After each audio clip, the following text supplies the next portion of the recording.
Hello and a very warm welcome. You're watching Times Now with me, Priya Behal.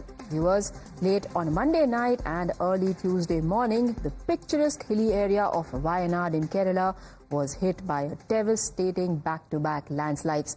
These landslides and all the debris they were carrying made their way downstream and ended up trapping a large number of people in two villages, Mundakkai and Churalmala. By sunrise yesterday, it was clear that there are hundreds of people that are going to be impacted. And now, with rescue operations being conducted on a war footing, the death toll stands at over 170, with a similar number of people injured and almost 1,000 rescued. Union Home Minister Amit Shah today issued statements in both the Houses of Parliament stating that Centre had issued a warning to Kerala government beforehand, and accordingly 9 battalions of NDRF had already been dispatched to the state almost a week before the landslides struck. Further warnings were subsequently issued, with Shah assuring that India had the most technologically advanced alert apparatus, of all of which was set up under the Modi government. मैं सिर्फ आपके माध्यम से पूरे देश की जनता को बताना चाहता हूं कि इस देश में दुनिया के सबसे आधुनिक अर्ली वार्निंग सिस्टम यहां स्थापित किए गए हैं 2014 के बाद। मान्यवर, दुनिया में बहुत कम देश है जो 7 दिन पहले आपदा का आकलन सार्वजनिक करते हैं, पूर्वानुमान सार्वजनिक करते हैं। भारत चंद 4-5 देशों में है जो 7 दिन के पहले पूर्वानुमान साझा करता है। कई सारे देश, ज्यादातर देश, मोर देन 90% देश 3 दिन के पूर्व में ये आकलन को साझा नहीं कर सकते हैं। हम 7 दिन पूर्व 2023 से सारे आकलन देश की जनता और देश की राज्य सरकार के लिए साझा करते हैं। Early warning, early warning, early warning, early warning बोलते ही गए। मैं सदन के सामने स्पष्टता करना चाहता हूं, 23 जुलाई को केरल सरकार को अर्ली वार्निंग भारत सरकार की ओर से दी गई थी। 23 जुलाई को, 7 दिन पहले, फिर 24 को गई, फिर 25 को गई, 26 तारीख को मान्यवर ये कहा गया कि 20 सेंटीमीटर से ज्यादा वर्षा होगी, भारी वर्षा होगी, लैंडस्लाइड होने की संभावना है, मड भी रस होकर आ सकता है और लोग इसके अंदर दबकर मर भी सकते हैं। मगर भारत सरकार की अर्ली वार्निंग सिस्टम पर सवाल किए गए, इसलिए मैं कहता हूं प्लीज लिसन अस, मत चिल्लाइए, please read it. Kerala Chief Minister Pinarayi Vijayan, however, contradicted Union Home Minister, claiming that the rain alerts, landslide alerts and river flow alerts were all either late or insufficient. ദുരന്തം ഉണ്ടാകുന്നതിന് മുൻപ് ഒരു തവണ പോലും ആ പ്രദേശത്ത് റെഡ് അലർട്ട് നൽകിയിട്ടുണ്ടായിരുന്നില്ല. അപകടം ഉണ്ടായതിനു ശേഷം റെഡ് അലർട്ട് ഈ പ്രദേശത്ത് മുന്നറിയിപ്പായി നൽകുന്നത്. ജൂലൈ 23 മുതൽ 29 വരെയുള്ള ഒരു ദിവസം പോലും കേന്ദ്ര ജല കമ്മീഷൻ ഇരുവഴിഞ്ഞി പുഴയിലോ ചാലിയാറിലോ പ്രളയ മുന്നറിയിപ്പ് പുറപ്പെടുവിച്ചിട്ടില്ല. അപ്പോൾ പാർലമെന്റിൽ പറഞ്ഞ കാര്യങ്ങൾ വസ്തുതാ വിരുദ്ധമായ കാര്യങ്ങളായിട്ടാണ് വരുന്നത്. Former Wayanad MP Rahul Gandhi issued a 40-second statement in the Lok Sabha, staying away from any blame game over the deaths of over 170 people in his earlier constituency, but mentioning that it has ecological issues. He and his sister Priyanka Vadra, who hopes to succeed him as Wayanad MP, will travel to Kerala tomorrow. Tejasvi Surya of the BJP had a different take on the matter. He castigated Rahul Gandhi for not even raising the ecological sensitivity of Wayanad issue in the parliament. I think this is the second time this tragedy has taken place. This took place 5 years ago, and it is quite clear that this area has an ecological issue. So this should be looked into, and whatever high-tech solution can be brought forward would be good. All right. So who is to blame for what happened in Kerala that has now taken more than 170 lives? Were warning signs ignored or were they never sent in the first place? To answer those questions, joining me on the broadcast is Mr. Tom Badakan, BJP national spokesperson, as well as Jimsa Ibrahim, who's a political analyst. Mr. Ibrahim, first of all, if Union Home Minister is saying on the floor of the House that advance warnings had been sent as long as 8 days ago, 23rd of July, which means roughly a week before the tragedy struck, why would the state ignore them? All right. Thank you, Priya, for having me. Having said that, if indeed the state has ignored to prior warnings from the central government, the state cabinet should be tried under the stringence of laws, perhaps something like this sedition law, because this is completely against our nation and its citizen if the warnings were not heeded to.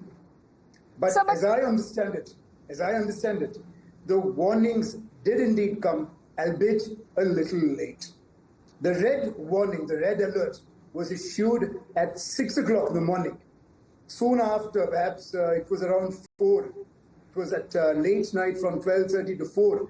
We were hit with those devastating landslides. The red alert was issued only at 6 a.m. after the landslide. Sir, but let me quote to you what Mr. Shah said. On 23rd of July, not on the morning the tragedy struck, on the 23rd of July, after early warning system, at my direction, 9 NDRF teams had already been sent to Kerala, considering that there could be landslides. Absolutely. Now, to me, as a normal person, the sounding of red alert just sounds like some other formality. When 9 teams have already been sent from Delhi to Kerala, then what other kind of alert was the state government waiting for? And it specifically says landslides.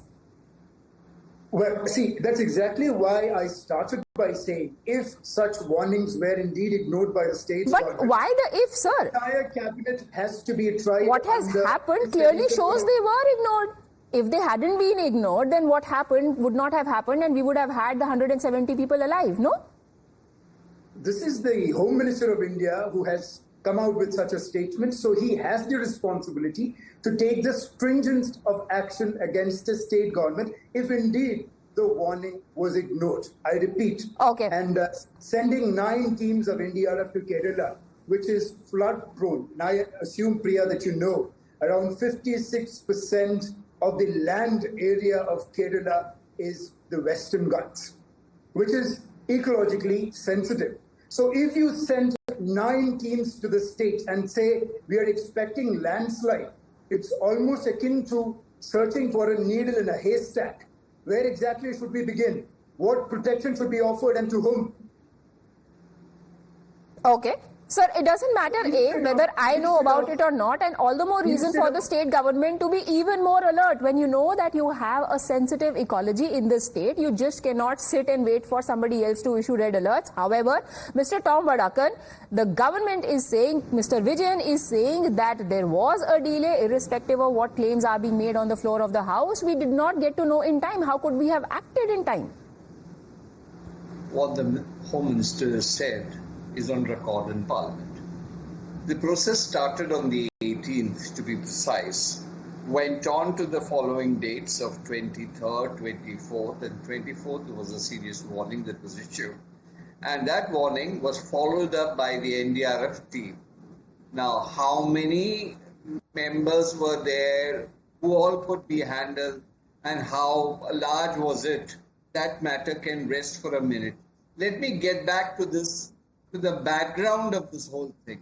11 years ago, the Madhav Gadgil committee presented a report and pinpointed the exact locations which was eco-sensitive. And there were instructions, directions from the Gadgil panel report, which was buried by the UPA government. And then you had the communist government replying back that the economic issues would be affected. So that was buried alive. Now we are talking about 3-4 days. But when you had 11 years, what have you been doing? 11 years, Priya, is no joke. There are restrictions on buildings. Resorts are being built. There are about 100 resorts which are illegal. Nothing is being done. Height of buildings were restricted. The district collector issued demolition orders, I'm told. But what happened? They went to the court and got a stay order with the political situation being what it may have been. They all supported it and everything was life as usual. Now let me also tell you something more. Mr. P.T. Thomas, Member of Parliament, late Mr. P.T. Thomas, revolted against this issue. He said the Gadgil report must be adhered to. And what happened to him? He was refused a ticket the next time. The man died. Under what circumstances you would know. But the fact of the matter is, there are sensitive factors that have affected. This is purely a man-made tragedy. And 11 years is too long a time for the Congress government or the Communist government to have taken note. 5 years Rahul Gandhi, let me complete. 5 years Rahul Gandhi was there. Now he comes back and he's sending his sister, what are they coming for? Caste census of those people who are buried. He did not take any step. Censuses and data and research and reports do not help unless and until there is somebody who's actually reading them. Like Amit Shah said, do not say, listen to us, say, read the documents that you have been given. If the state government had read the warnings, if somebody had read the reports, if Rahul Gandhi had raised the issue of ecological sensitivity, there are so many ifs, none of them are going to bring back any of the lives that have been lost. One really hopes that some lessons are learned at least this time around. Those hopes will most likely be all futile, but we can just hope. Thank you, gentlemen, for joining us. We take a very quick break.